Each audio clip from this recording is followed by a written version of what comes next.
സ്വാമി സവിധത്തിലേക്ക് വീണ്ടും സ്വാഗതം. പരമ്പരാഗത ഭജനകളുടെ ആലാപന മാധുരിയിലൂടെ നമ്മുടെ ഹൃദയം കവർന്ന അനുഗ്രഹീതരായ ആരാധ്യരായ രണ്ട് ഗായകർ ഇന്ന് നമ്മളോടൊപ്പം ഉണ്ട്. തൃശ്ശൂർ ശ്രീഹരി ഭജന സംഘത്തിലെ പാട്ടുകാരായ നമുക്ക് ഏറെ സുപരിചിതമായ ഒട്ടേറെ പാട്ടുകൾക്ക് സ്വരം പകർന്ന ശ്രീ കൃഷ്ണമൂർത്തി സ്വാമിയും ശ്രീ ശങ്കർ റാംജിയും, ഒപ്പം ഹാർമോണിയം വായിച്ചുകൊണ്ട് നമ്മളോടൊപ്പം ഉണ്ടാവുക ശ്രീ കേശവൻ മാസ്റ്ററുമാണ്. സ്വാമി ശരണം. എത്രയോ വേദികളിൽ, പിന്നീട് കാസറ്റുകളിൽ, സീഡികളിൽ, ഇപ്പോൾ യൂട്യൂബ് ഉൾപ്പെടെയുള്ള സോഷ്യൽ മീഡിയകളിലൂടെയൊക്കെ നിങ്ങൾ പാടിയ ഭജനകൾ എത്രയോ വർഷങ്ങളായിട്ട് ട്രെൻഡിങ് ആണ്. ഒരുപാട് പേര് കേൾക്കുകയും പാടുകയും ഏറ്റുപാടുകയും നമ്മൾ പല ദേവാലയങ്ങളിലും ചെന്നാൽ അവിടെയൊക്കെ ഇങ്ങനെ മുഴങ്ങി കേൾക്കാം. ഒരുപക്ഷെ ആ പാട്ടുകൾ പാടിയത് നിങ്ങളാണെന്ന് അത്രയധികം ആളുകൾക്ക് പരിചയം ഉണ്ടാവണമെന്നില്ല, വ്യൂവേഴ്സിന്. കാരണം ഒരുപക്ഷെ ആദ്യമായിട്ടായിരിക്കാം ഇങ്ങനത്തെ അഭിമുഖത്തിൽ വരുന്നത്, അല്ലേ? മറ്റൊരു ടെലിവിഷൻ ചാനലിലോ പ്രോഗ്രാമിലോ നേരത്തെ അങ്ങനെ വന്നിട്ടില്ല എന്ന് തോന്നുന്നു. അപ്പോൾ നമുക്ക് ഈ ഒരു അഭിമുഖത്തിലൂടെ ആ പാട്ടുകളുടെ ഒരുക്കങ്ങളുടെ ഓർമ്മകളൊക്കെ പങ്കുവെക്കാം. ഓരോ ഭജന പ്രോഗ്രാം നിങ്ങൾ ആരംഭിക്കുക ഗണപതി സ്തുതിയോടെയാണല്ലോ. അപ്പോൾ ആദ്യം ഒരു ഗണപതി വന്ദനം തന്നെയാവാം, ഒരു പ്രാർത്ഥന. പ്രഭോ ഗണപതേ പരിപൂരണ വാഴ്വരുൾവായേ. പ്രഭോ ഗണപതേ ഗണപതേ ഗണപതേ.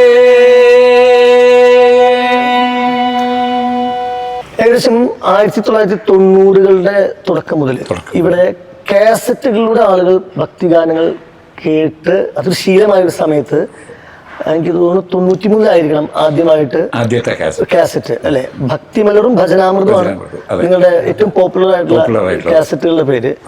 അതിനും വർഷങ്ങൾക്ക് മുമ്പ് തന്നെ ഭജനകൾ പാടിയിട്ടുള്ള ഒരു പരിചയമുണ്ട്. ഈ ഒരു പ്രസ്ഥാനത്തിന്റെ, ഈ ഒരു ഭജന പ്രസ്ഥാനത്തിന്റെ ഒരു തുടക്കവും പിന്നീട് കാസറ്റുകളുടെ ഒരു വളർച്ചയും എങ്ങനെയാണ് ഈ സമയത്തൊന്ന് ഓർത്തു പറയാം?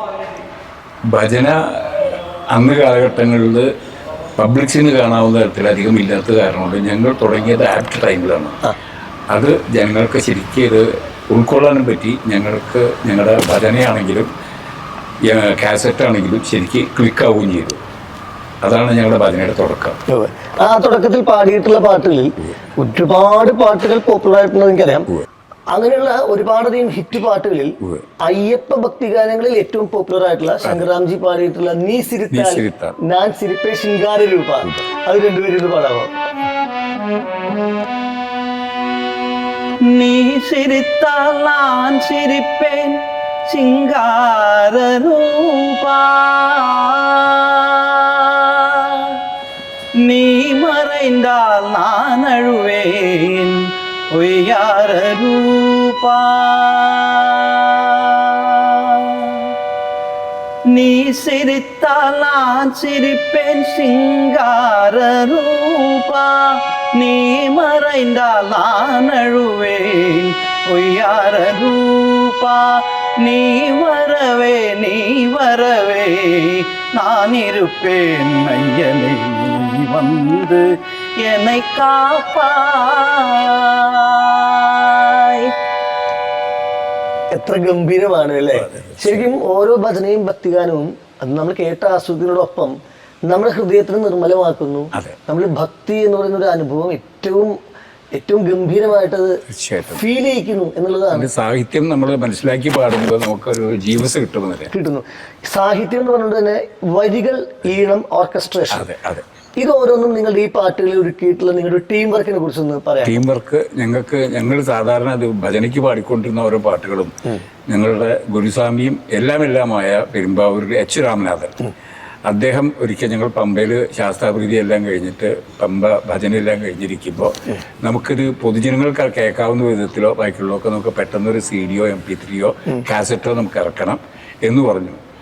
അങ്ങനെയാണ് ഞങ്ങൾ ഈ കാസറ്റിൻ്റെ രംഗത്തേക്ക് വരികയുണ്ടായത്.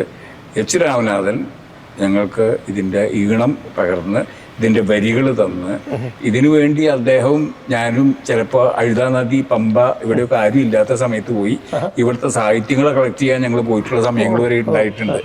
അങ്ങനെ കിട്ടിയിട്ടുള്ള സാഹിത്യങ്ങളാണത്. കുറെ അദ്ദേഹത്തിൻ്റെ അച്ഛൻ, കുറെ അദ്ദേഹത്തിൻ്റെ ജ്യേഷ്ഠൻ, ഇവരൊക്കെ ഞങ്ങൾക്ക് പകർന്നു തന്നിട്ടുണ്ട്. അങ്ങനെ നിങ്ങൾ രൂപപ്പെടുത്തിയ പാട്ടുകളിൽ ഇപ്പൊ മോഹിനി തന്നോമന ബാലകനല്ലോ എന്ന പാട്ട് മറ്റ് ഭജന സംഘങ്ങളൊക്കെ പാടുന്നുണ്ട്. ഇതിന്റെ തന്നെ പുതിയ വേർഷൻസ് പലരും പാടി പുറത്തു വരുന്നുണ്ട്. അതൊരു വലിയ കാര്യമല്ലേ? അപ്പൊ ആ ഒരു ഭജന ഒന്ന് ഈ സമയത്ത് ആലപിക്കാമോ? മോഹിനി തൻവോമന ബാലകനല്ലേ, ആ മാമലയിൽ ജ്വലിക്കുന്ന മാണിക്യമല്ലേ. മോഹിനി തൻവോമന ബാലകനല്ലേ, ആ മാമലയിൽ ജ്വലിക്കുന്ന മാണിക്യമല്ലേ. മാമുനിമാർ കൈതൊഴുന്ന മതിമുഖനല്ലേ, മഹിഷിയുടെ മതം തീർത്ത മന്മഥനല്ലേ. മനമുരുകിയ ശരണം കേട്ടാൽ വരുന്നവരല്ലേ. മാതാപിതാ ഗുരു ദൈവം എല്ലാം നീയല്ലേ അയ്യപ്പ. മാതാപിതാ ഗുരു ദൈവം എല്ലാം നീയല്ലേ. എത്ര ഗംഭീരമാണ്. ഇതിന് നാട്ടിൽ നിന്ന്, കേരളത്തിന് പുറത്തു നിന്ന്, വിദേശങ്ങളിൽ നിന്നൊക്കെ നിങ്ങൾക്ക് കിട്ടുന്ന ഒരു പ്രതികരണം എങ്ങനെയാണ്? പ്രതികരണം എന്ന് പറഞ്ഞാൽ ഈ പാട്ടുകൾ മലയാളം പാട്ടോ തമിഴ് പാട്ടോ ഇതൊന്നും അറിയാണ്ട് ചിലപ്പോൾ തെലുങ്കാന, അതുമാതിരി മഹാരാഷ്ട്ര, അമാരി സ്ഥലങ്ങളിലൊക്കെ ഈ പാട്ട് ഞങ്ങളെക്കാൾ ബൈഹാർട്ടാക്കി പാടുന്ന ആൾക്കാർ നിറയെ പേരുണ്ട്. ഭജനയ്ക്ക് അവർ നിത്യം അവർ പാടുമ്പോൾ ഞങ്ങളുടെ പാട്ടിൻ്റെ സാഹിത്യം എഴുതി വെച്ച് അവർ പാടിക്കൊണ്ടിരിക്കുന്നു എന്നുള്ള ചാരിതാർത്ഥ്യം മാത്രമാണ് ഞങ്ങൾക്കുള്ളത്. അത് വലിയ കാര്യമാണ്. ശരിക്കും നിങ്ങളുടെ ഭജനകളുടെ ഒരു സൗന്ദര്യം എന്ന് പറയുന്നത് അതിൻ്റെ ഒരു താളം കൂടിയാണ്. വളരെ താളാത്മകമായി, പിന്നെ അത് വളരെ പതിയെ തുടങ്ങി, പിന്നെ അടുത്തൊരു കാലം വേഗതയിലേക്ക് പോയി, വീണ്ടും വളരെ നല്ല സ്പീഡിൽ എൻഡ് ചെയ്യുന്ന സമയത്ത് ഇത് കേട്ടുകൊണ്ടിരിക്കുന്നവരും ആ താളത്തിൽ ലയിക്കുന്നു. അപ്പോൾ പലതവണ കേട്ടിട്ടുള്ള അത്തരത്തിൽ ഓർമ്മയിൽ വരുന്നതാണ് ഭക്തപരിപാലനിതോ എന്ന ഭജന. അത് ശങ്കരാംജൻ ചൊല്ലാമോ? ഭക്തപരിപാലനിതോ ഭവനി വരികീരാ, പന്തളത്ത് വീരനിതോ ഭവനി வருகிறார். குறைகளெல்லாம் போக்கிடவே பவனி வருகிறார். குளத்தூப்புழை பாலனிதோ ഭവനി வருகிறார். ശരിക്കും ശബരിമലയിൽ പോയി അവിടെ എപ്പോഴെങ്കിലും ഭജന അവതരിപ്പിക്കാൻ സാധിച്ചിട്ടുണ്ട്? എന്താണ് ആ ഒരു ഓർമ്മ എങ്ങനെ പങ്കുവയ്ക്കും? അതായത് ഈ ശബരിമലയിൽ ഇപ്പൊ ഈ ഗണപതി ഹോമം നടക്കുന്ന സ്ഥലത്ത് വന്നിട്ട് ഞങ്ങൾ ഭജനയ്ക്ക് അവിടുത്തെ അന്നുണ്ടായിരുന്ന എക്സിക്യൂട്ടീവ് ഓഫീസേഴ്സ് ഞങ്ങൾക്ക് സൗകര്യങ്ങൾ ചെയ്തു തന്നിരുന്നു. മൈക്കൊന്നും വേണ്ട, നടയിലിരുന്ന് സൗകര്യമായിട്ട് പാടണം. ഞങ്ങൾ അവിടെ ഭജന പാടിയിട്ട് ഞങ്ങൾ അങ്ങനെ പൊന്നമ്പലമേട് പോവും. ആദിവാസികൾക്കൊക്കെ ഞങ്ങൾ ഒരു ദിവസത്തെ വസ്ത്രദാനം, അന്നദാനം ഇതൊക്കെ കൊടുത്ത് ഞങ്ങളത് അനൗൺസ് ചെയ്താൽ മതി. അത് സ്പോൺസർ ചെയ്യാൻ കൽക്കട്ട, ബോംബെ അവിടെ നിന്നുള്ള നിറയെ പേരുണ്ട്. അവരുടെ കൂടെ ആ സ്പോൺസർഷിപ്പിൽ ആ സാധനങ്ങൾ മേടിച്ച് ഞങ്ങൾ ഇവിടെ ഭജന നടത്തിയിട്ട് സമ്മതം മേടിച്ച് നേരെ പൊന്നമ്പലമേട് പോവും. അവിടെ ഞങ്ങൾ പോയിട്ട് വഴിപാട് നടത്താൻ ഇഷ്ടം പോലെ ചെയ്തിട്ടുണ്ട് ഞങ്ങൾ. അങ്ങയുടെ ഭജനകൾക്ക് ഒരു ഗാംഭീര്യമാണ് പ്രധാനമായിട്ടും. ആ ശബ്ദത്തിന്റെ ഒരു ഫീൽ എന്ന് പറയുന്നത് മുഴക്കമുള്ള, അല്ലെ, ആ മനസ്സിലെ പതിയുന്ന ശബ്ദമാണ്. ശങ്കരാംജി കുറച്ചുകൂടി ഒരു സ്വീറ്റ് ആയിട്ടുള്ളൊരു മോഡലാണ് പാടാറുള്ളത്. അപ്പൊ അത്തരത്തിലുള്ള പാട്ടുകളിൽ ഇപ്പോൾ നമുക്ക് ഓരോന്ന് എടുത്തു പറയാൻ കുറെ പാട്ടുകളുണ്ട്. ഇപ്പൊ ആര്യങ്കാവയ്യനെ വളരെ പോപ്പുലർ ആണ്. പിന്നെ ഇഞ്ചിപ്പാറക്കോട്ട, അയ്യനെ മെയ്യനെ, ഒരു ഭജന ഇപ്പൊ ഏതാണ് ഈ കൂട്ടത്തിൽ ഇത് പാടുക? അയ്യനെ മെയ്യനെ അമരതൊഴും ദിവ്യനെ ആനന്ദരൂപനെ എനയാളും ഈശനെ, ആനന്ദരൂപനെ എനയാളും ഈശനെ, മാമലൈ വണ്ടിടും ദേവാ ശരണം, മാമലൈ വണ്ടിടും ദേവാ ശരണം. ശബരിമല യാത്രയിലുടനീളം സഞ്ചരിക്കുന്ന വാഹനത്തിൽ ഈ പാട്ട് വെച്ച് കേൾക്കുമ്പോൾ, പിന്നീട് മല കയറുമ്പോൾ ഏറ്റുചൊല്ലി സന്നിധാനത്തെത്തി വീണ്ടും കേൾക്കുമ്പോഴൊക്കെ ചില പാട്ടുകളൊക്കെ മനസ്സിനെ സ്പർശിക്കുന്നത് പറഞ്ഞറിയിക്കാൻ പറ്റാത്ത വിധത്തിലുള്ള അനുഭൂതിയായിട്ടാണ്. ഇപ്പൊ നമ്മളെ വാക്കുപോലും ഒരേപോലെ തന്നെ പറഞ്ഞു എന്നുള്ളത് അല്ലേ. അത്തരത്തിൽ വളരെ ഹൃദ്യമായ ഒരു ഭജനയാണ് അഖിലമെല്ലാം ശങ്കരാംജി പാടുന്നത്. ഒന്ന് ഈ അവസരത്തിൽ ചൊല്ലാമോ? அகிலமெல்லாம் புகழும் அன்பே நீ வாராய்,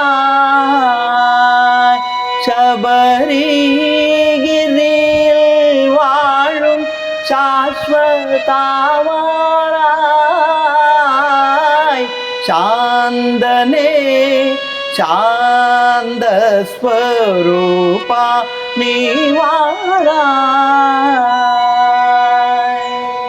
എനിക്ക് ഒരു കാര്യം ഉറപ്പാണ്, ഈ ഭജനകളെല്ലാം പലതവണ കേട്ട് മനസ്സിൽ പതിഞ്ഞ, ഹൃദയത്തിൽ പതിഞ്ഞ അനേകായിരം ആസ്വാദകർക്ക്, ഭക്തജനങ്ങൾക്ക് ഒരുപക്ഷെ ഈ അഭിമുഖം കാണുമ്പോൾ അതൊരു പുതിയ അനുഭവമായിരിക്കും. തീർച്ചയായും. കാരണം നിങ്ങളുടെയൊക്കെ ഈശ്വരൻ അനുഗ്രഹിച്ച കണ്ടത്തിലൂടെ ഈ സ്വരം പുറത്തേക്ക് വരുമ്പോൾ അത് എത്രയോ ആളുകളുടെ മനസ്സിലാണ് ഭക്തി എന്നൊരു അനുഭവം ഏറ്റവും ശ്രേഷ്ഠമായി എത്തിക്കുന്നത്. വലിയ കാര്യമാണ്. ഇനിയും തുടർന്ന് ഒരുപാട് പാട്ടുകൾ പാടാൻ സാധിക്കട്ടെ. ഭഗവാന്റെ അനുഗ്രഹം ഏവർക്കും ഉണ്ടാവട്ടെ. സ്വാമി ശരണം.